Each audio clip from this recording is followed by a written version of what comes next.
Hello students, कैसे हैं आप लोग घर में। आज मैं आप लोगों को क्रिया पढ़ाने वाली हूँ। ठीक है, पहले आप लोगों को विशेषण पढ़ाया था। Today let us go with क्रिया। आप लोग को पहले का सेशन अच्छा लगा होगा और समझ में आया होगा। मुझे भी अच्छा लग रहा है आप लोगों का कमेंट देखकर, थैंक यू। तो आज हम क्या पढ़ेंगे, क्रिया।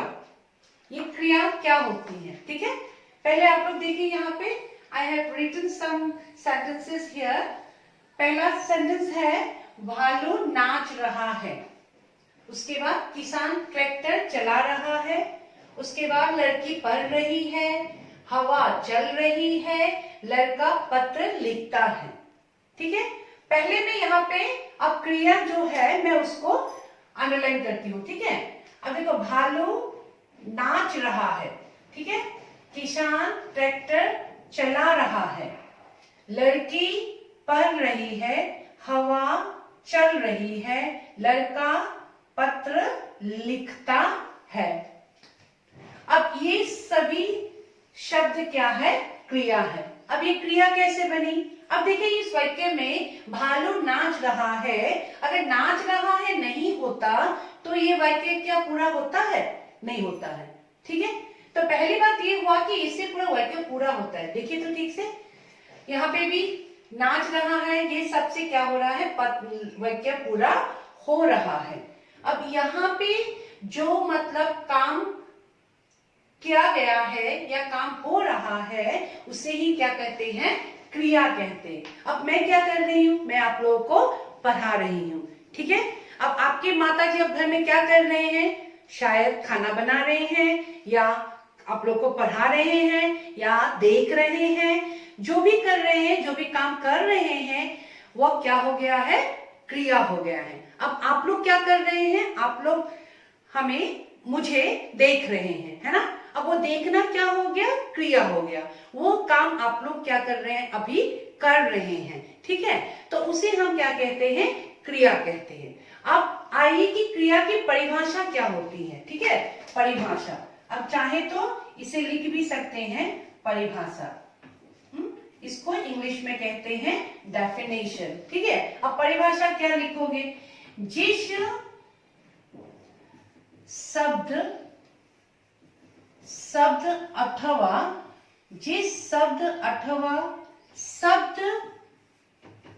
शब्द समूह से, ओके, समूह से किसी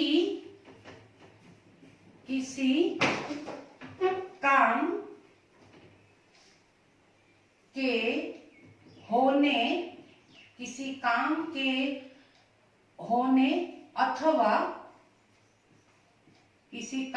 होने अथवा करने, जिस शब्द अथवा शब्द समूह से किसी काम के होने अथवा करने का बोध हो उसे हम क्या कहते हैं, उसे क्रिया कहा जाता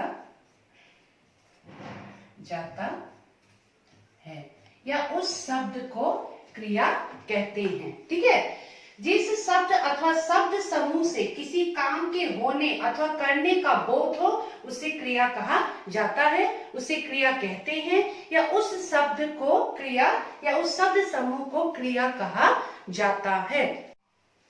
अब देखिए यहाँ पे और मैं थोड़े उदाहरण यहाँ पे लिख रही हूँ।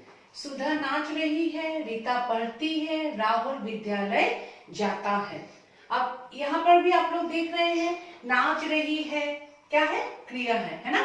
पढ़ती है क्रिया है, जाता है क्रिया है, राहुल क्या कर रहा है, विद्यालय जा रहा है ना। जो इंग्लिश में हम कहते हैं एक्शन वर्ड, है ना, एक्शन वर्ड्स। फिर सुधा क्या कर रही है, नाच रही है, वो क्या काम कर रही है, नाच रही है ना। तो यहाँ पे नाच रही है, पढ़ती है, जाता है, क्रिया है। फिर से एक बार आप लोगों को समझ में आ गया।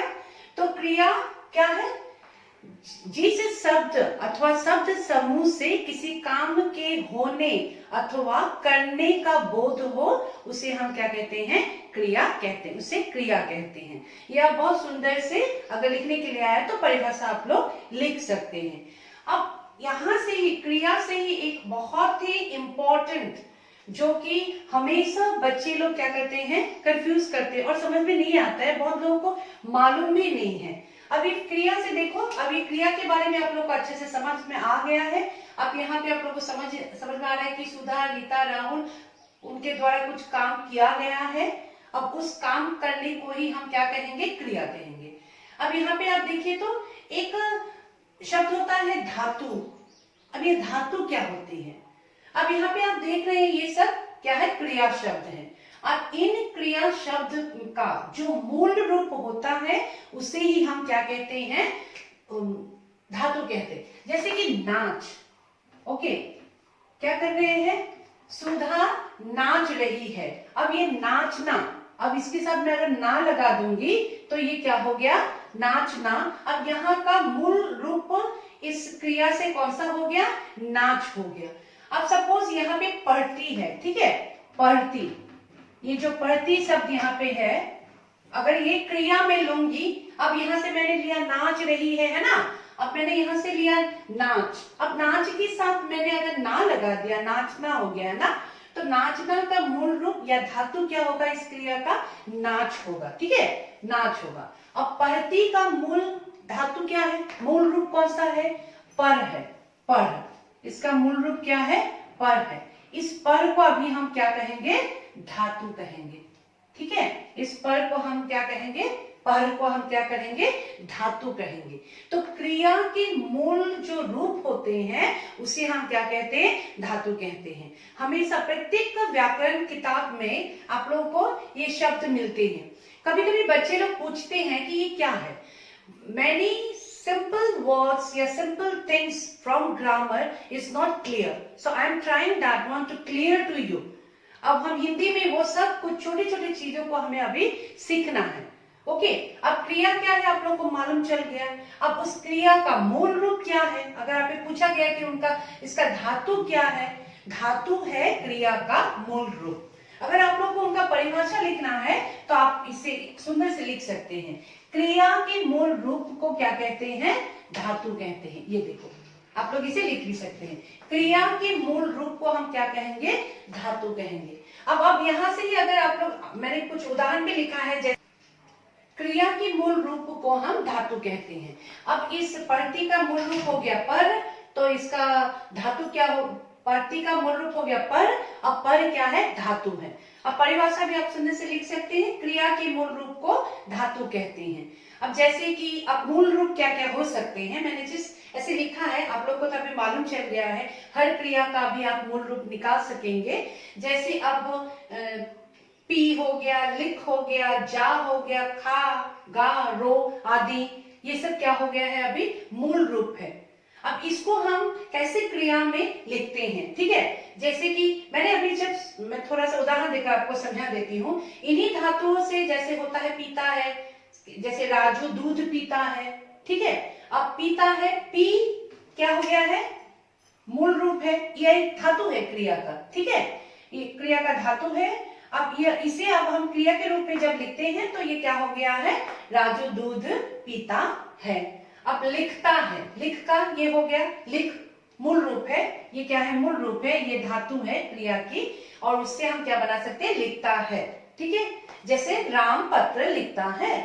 फिर हो गया जाता है, ठीक है, तो कौन जाता है, किसी के बारे में अपने भाई के नाम ले लो, है कि नहीं। रोहन स्कूल जाता है या रोहन विद्यालय जाता है। अब जाता का जा मूल रूप हो गया तो वो धातु हो गया। फिर खाती है, रीता खाना खाती है, तो ये खा क्या हो गया, मूल रूप हो गया, तो वो धातु हो गया। फिर यहाँ से क्या हो गया, गाती है, रानी बहुत सुंदर गाती है, गाती है, गा क्या हो गया, मूल रूप हो गया, तो वो धातु है ना। अब यहाँ का रो क्या हो गया, बच्चा रोता है, और रो क्या हो गया, धातु हो गया, और वो क्रिया का क्या है, मूल रूप है।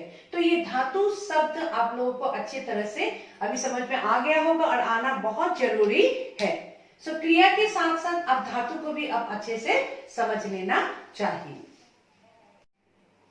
अब देखिए बच्चों, क्रिया के मुख्य दो भेद होते हैं। ओके, क्रिया के मुख्य दो भेद होते हैं, वो है अकर्मक क्रिया, सकर्मक क्रिया।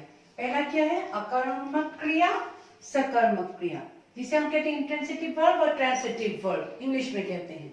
क्रिया मतलब आप लोगों को मालूम है, सब लोगों को आजकल इंग्लिश मालूम ही होता है, वो है क्या? वर्ब। ठीक है, एक्शन वर्ड मतलब। तो इनका क्या होते हैं? दो भेद हैं हिंदी में, अकर्मक क्रिया, सकर्मक क्रिया। अब मैं यहाँ पे उदाहरण के द्वारा आपको समझाने के लिए कोशिश करूंगी। देखिए, मोहन हंसता है, कुत्ता भौंकता है। यहाँ पे मोहन क्या कर रहा है? हंस रहा है, और कुत्ता क्या कर रहा है? भौंक रहा है। अब काम यहाँ पे कौन कर रहा है? कुत्ता, मोहन कर रहा है ना? मोहन हंसता है, और यहाँ पे कौन भौंक रहा है? कुत्ता। ओके, अब काम कौन कर रहा है? डायरेक्टली यहाँ पे मालूम चल रहा है, सीधा हमको मालूम चल रहा है कौन कर रहा है?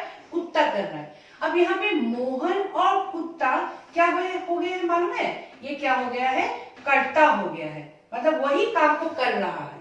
ठीक है, शिक्षिका पढ़ा रही है नो, और शिक्षिका बोल रही है। तो अब शिक्षिका मैं सीधा क्या कर रही हूँ? पढ़ा रही हूँ। तो काम सीधा कौन कर रहा है? कौन कर रहे हैं? शिक्षिका कर रही है। ठीक है, उसी प्रकार से यहाँ पे सीधा काम मोहन कर रहा है, काम डायरेक्टली मतलब सीधा मोहन पर है। ओके, और यहाँ पे भौंकता कौन कर रहा है? कुत्ता। कुत्ता डायरेक्टली सीधा मतलब भौंकने पर है, और आई मीन कुत्ता पर है। ठीक है, तो अब ये क्या हो गया है? अकर्मक क्रिया हो गया है। अब ये अकर्मक क्रिया क्या है, मैं आप लोगों को बता रही हूँ। पहले बोलिए कर्ता। ठीक है, याद रखिए। तो परिभाषा ये होगा, ये इसका परिभाषा है, आप लोग लिख भी सकते हैं। जिन क्रियाओं की फल सीधा कर्ता पर पड़ता है, अभी तो मैंने आप लोगों को बोल दिया कि यहाँ पे कर्ता कौन है। ठीक है, उन्हें अकर्मक क्रिया कहते हैं। सीधा मतलब कर्ता पर पड़ेंगे। ओके, इनके बीच और कुछ नहीं है। ठीक है, मोहन हंसता है, शिक्षिका पढ़ा रही है। तो मैं पढ़ा रही हूँ, तो पढ़ाने का काम कौन कर रही है? शिक्षिका कर रही है। तो शिक्षिका क्या हो गई? कर्ता हो गई। ठीक है, यहाँ पे भी ये सब कर्ता है। अब जो जिन क्रियाओं का फल, अब ये काम का फल जिसमें सीधा पड़ रहा है उसे क्या कहते हैं? कर्ता कहते हैं। और जब सीधा ऐसे कर्ता पर पड़ेंगे उसे ही हम क्या कहते हैं? अकर्मक क्रिया कहते हैं। याद रखिए। ठीक है बच्चों, जिन क्रियाओं का फल, क्रिया मतलब काम, जो काम किया जा रहा है वह काम सीधा जब काम करने वाले पर पड़ेगा, करने वाला अभी यहाँ पे क्या कह रहे हैं? उसको कर्ता कह रही हूं मैं। क्या कह रही हूँ? कर्ता कह रही हूँ, है ना? अब कर्ता पर पड़ेंगे तो उसे क्या कहते हैं? अकर्मक क्रिया कहते हैं। अकर्मक, सीधा पढ़ने वाले को याद रखिए, उसे कहते हैं अकर्मक क्रिया कहते हैं। फिर और तो मैं उदाहरण यहाँ पे दे रही हूँ। देखिए, लड़की भागती है और रोहन गाता है ना? यहाँ पर भी लड़की और रोहन क्या हो गए? अब बताइए तो आप लोग, शायद आप लोग बता पाएंगे अच्छी तरह से कि ये दोनों क्या है? क्या है? ये सब कर्ता है ना? अब परिभाषा क्या है अकर्मक क्रिया का? अब आप आसानी से बोल सकते हैं क्योंकि ये कर्ता है। तो जिन क्रियाओं का फल सीधा कर्ता पर पड़ता है उसे हम क्या कहते हैं? अकर्मक क्रिया कहते हैं। ये हो गया अकर्मक के बारे में। ठीक है, I hope so it is clear to you. अब यहाँ पे आइए, तो अब मैंने दूसरा भेद क्या कहा था? सकर्मक क्रिया। अब सकर्मक क्रिया क्या होती है? अब यहाँ पे आप वाक्य को अच्छी तरह से देखिए। तो उदाहरण, गीता रामायण पढ़ती है, भौरा फूलों का रस पीता है। ठीक है, काम तो गीता ही कर रही है। ओके, अब गीता यहाँ पे क्या है? गीता और भौरा कर्ता है, काम तो वह कर रही है, लेकिन काम किस पर पड़ रहा है? किसके द्वारा मतलब काम को हो रहा है? ठीक है, अब यहाँ पे देखिए, तो गीता रामायण पढ़ती है, वो किसको पढ़ रही है? रामायण को पढ़ रही है। समझने के लिए कोशिश कीजिए। ठीक है, ये तो हो गया कर्ता, है ना? ये हो गया कर्ता, ये हो गया कर्ता। ठीक है, अब रामायण पढ़ती है।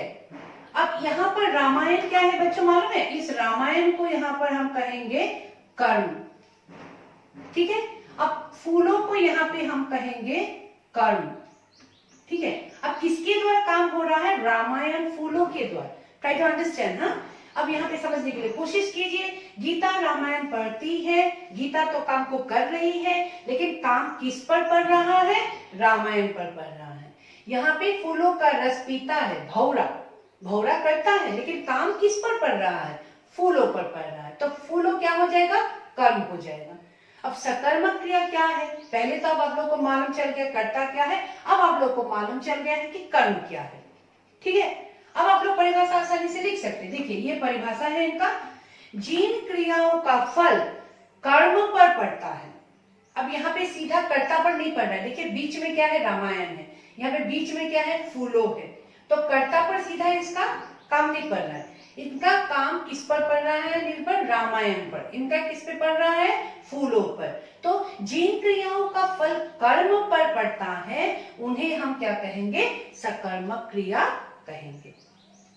बच्चों आप लोगों को समझ में आ गया होगा, तो उन्हें सकर्मक क्रिया कहते हैं। ठीक है, तो जिन क्रियाओं का फल कर्म पर पड़ता है उन्हें हम करते हैं सकर्मक क्रिया कहते हैं, और जिन कर्म क्रियाओं का फल सीधा कर्ता पर पड़ता है उन्हें हम क्या कहेंगे?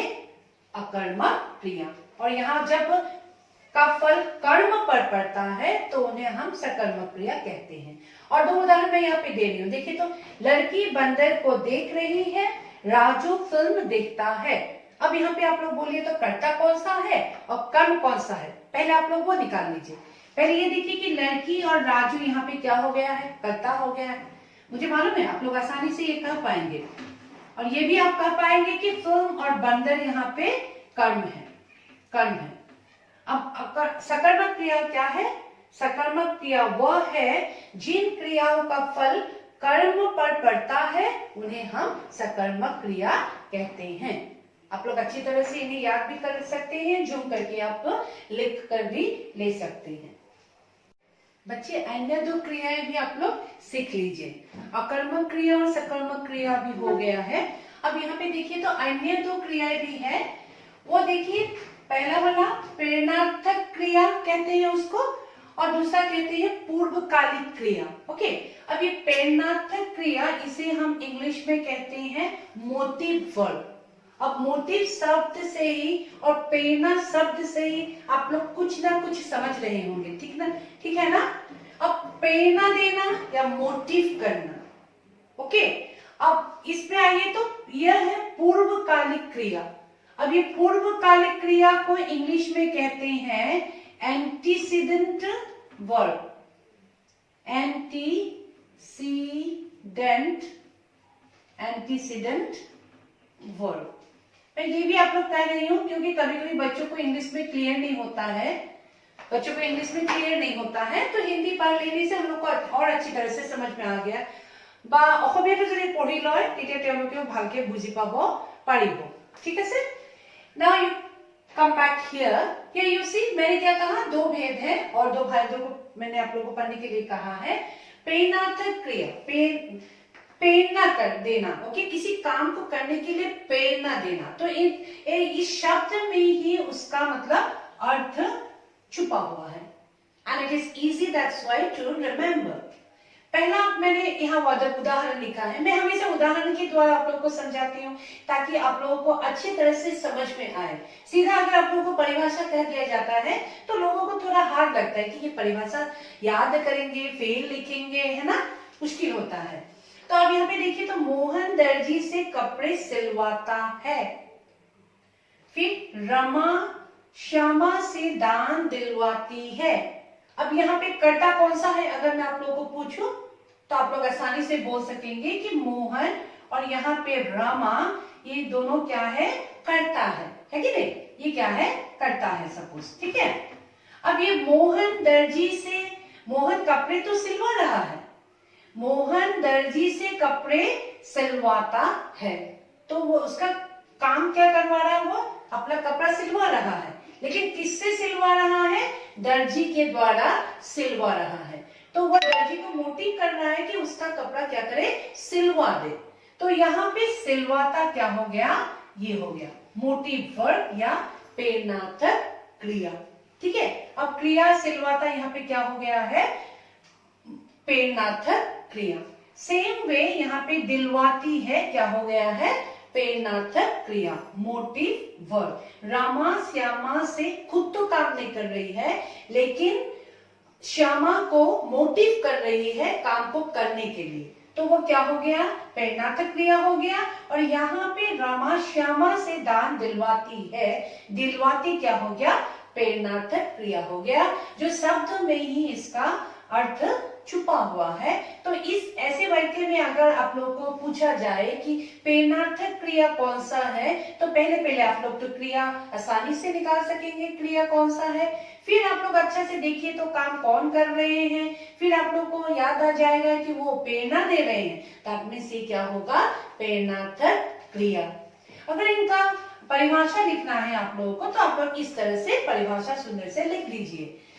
अगर आप लोग लिखना भी चाहते हैं तो लिख सकते हैं, you can write on your notebook. See, जिस क्रिया से यह पता चले कि कर्ता स्वयं काम न करके किसी अन्य को काम करने के लिए प्रेरणा देता है या मोटिव करते हैं, तो उस क्रिया को प्रेरणार्थक क्रिया कहते हैं, काम को करने के लिए। ठीक है, हम ये सब लेकिन क्रिया से रिलेटेड बातें कर रहे हैं, एक्शन वर्ब से रिलेटेड, तो हर समय हम क्रिया की बात करेंगे। यहाँ पे भी काम करने के लिए प्रेरणा दे रहे हैं, तो उसे प्रेरणार्थक क्रिया कहेंगे। ठीक है, अब मैंने दोनों और उदाहरण यहाँ पे रखा है ताकि आप लोगों को और आसानी से समझ में आ जाए।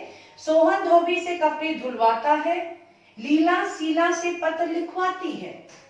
अब सोहन तो काम करवा रहा है, वो अपना कपड़े धोबी से धुलवा रहा है, लेकिन किसको मोटिव करके, किसके द्वारा, किसको प्रेरणा देकर काम करवा रहा है, धोबी को। तो यहाँ पे क्रिया कौन सा है, कौन सा काम करवा रहे हैं, धुलवा रहे हैं। ठीक है, सो धुलवाता क्या हो जाएगा, प्रेरणार्थक क्रिया हो जाएगा। ठीक है, मैं शॉर्ट फॉर्म में लिख रही हूँ, प्रेरणार्थक क्रिया हो जाएगा। अब यहाँ पे लीला शीला से पत्र लिखवाती है, तो लीला तो करता है लीला, लेकिन वह किसके द्वारा काम करवा रही है, शीला को क्या कर रही है, प्रेरणा कर रही है काम को करने के लिए। ठीक है, तो यहाँ पे लिखवाती है क्या हो जाएगा, लिखवाती प्रेरणार्थक क्रिया हो जाएगा। ठीक है, तो ये क्या हो गया, प्रेरणार्थक क्रिया, प्रेरणा देकर शीला के द्वारा लीला क्या कर रही है, काम करवा रही है, तो ये हो गया प्रेरणार्थक क्रिया। अभी आएंगे, मैं यहाँ पे बीच में एक लाइन खींच दे रही हूँ, I am drawing one line to difference both this two, then it will be clear to you, है ना, तब आप लोग को और अच्छी तरह से समझ में आएगा। अब देखिए तो यहाँ पे अब मैंने लिखा है पूर्वकालिक क्रिया, पूर्व मतलब पहले, है ना, तो इसे इंग्लिश में कहते हैं एंटीसेडेंट वर्ब। ओके, अब यहाँ पे मैंने भी फिर से मैंने उदाहरण लिखा है, देखिए, धोबी कपड़े लेकर के आया, फिर मैं नहा करके खाना खाती हूँ। तो यहाँ पे क्रिया के बारे में कह रहे हैं जो कि पहले हो रहा है। अब यहाँ पे मेन क्रिया कौन सा है, हमें पहले वो देखना है। अब देखिए, धोबी तो क्या है, करता है, धोबी कपड़े लेकर के आया, तो वो क्या काम कर रहा है, मेनली आया है, वो आया तो है। अब क्या लेकर आया है, कपड़े लेकर आया है, तो आया के पहले ये भी क्रिया है।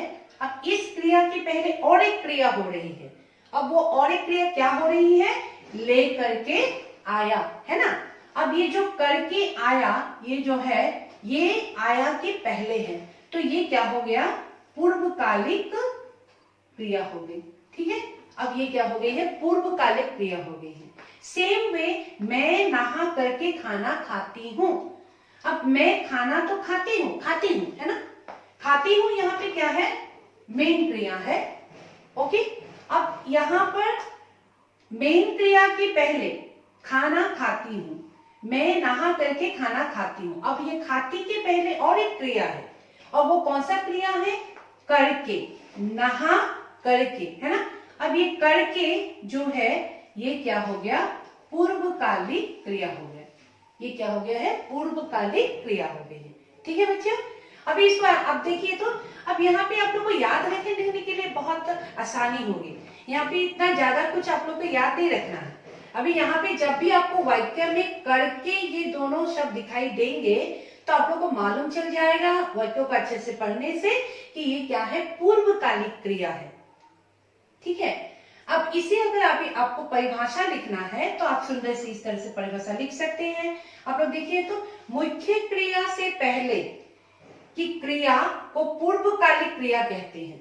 मुख्य क्रिया के, अब मैंने जो पहला मेन क्रिया मतलब मुख्य क्रिया आया है, उसके पहले की जो क्रिया है उसे ही हम क्या कहते हैं, पूर्वकालिक क्रिया कहते हैं। तो परिभाषा में मैंने लिखा है भी है, मुख्य क्रिया से पहले की क्रिया को पूर्वकालिक क्रिया कहते हैं और यह क्रिया करके लगाने से बनती है। तो मैंने अभी कहा ना कि ये बहुत इजी है आपको याद रखने के लिए। देखो तो वहां पे क्या लगा रहेगा, करके। और जब करके लगा रहेगा तो वो क्या हो जाएगा, पूर्वकालिक क्रिया होगा। मैं हमेशा आप लोगों को पढ़ाने के समय ये बताती हूँ कि techniques are very very important for learning anything. अब शॉर्ट करके जब हम लोग याद रखने के लिए कोशिश करते हैं तो वो हमेशा हमें याद रह जाता है, हम भूलते नहीं हैं। तो यहाँ पर भी कुछ हमेशा टेक्निक्स होते हैं किसी चीज को मतलब याद रखने के लिए। अब यहाँ पे जब करके वो शब्द रहेंगे तो आप लोगों को मालूम ही चल जाएगा कि वो क्या हो जाएगा, पूर्वकालिक क्रिया हो जाएगी। ठीक है, अब मैंने और दो यहाँ पे उदाहरण यहाँ पे लिखा है। देखिए तो, प्रीति पढ़ करके स्कूल से आ रही है, शोभन बोल करके लिखता है। अब ये प्रीति तो क्रिया करता है, ठीक है। अब पढ़ करके स्कूल से आ रही है, वो क्या कर रही है, आ रही है, ठीक है, वो आ रही है, प्रीति आ रही है।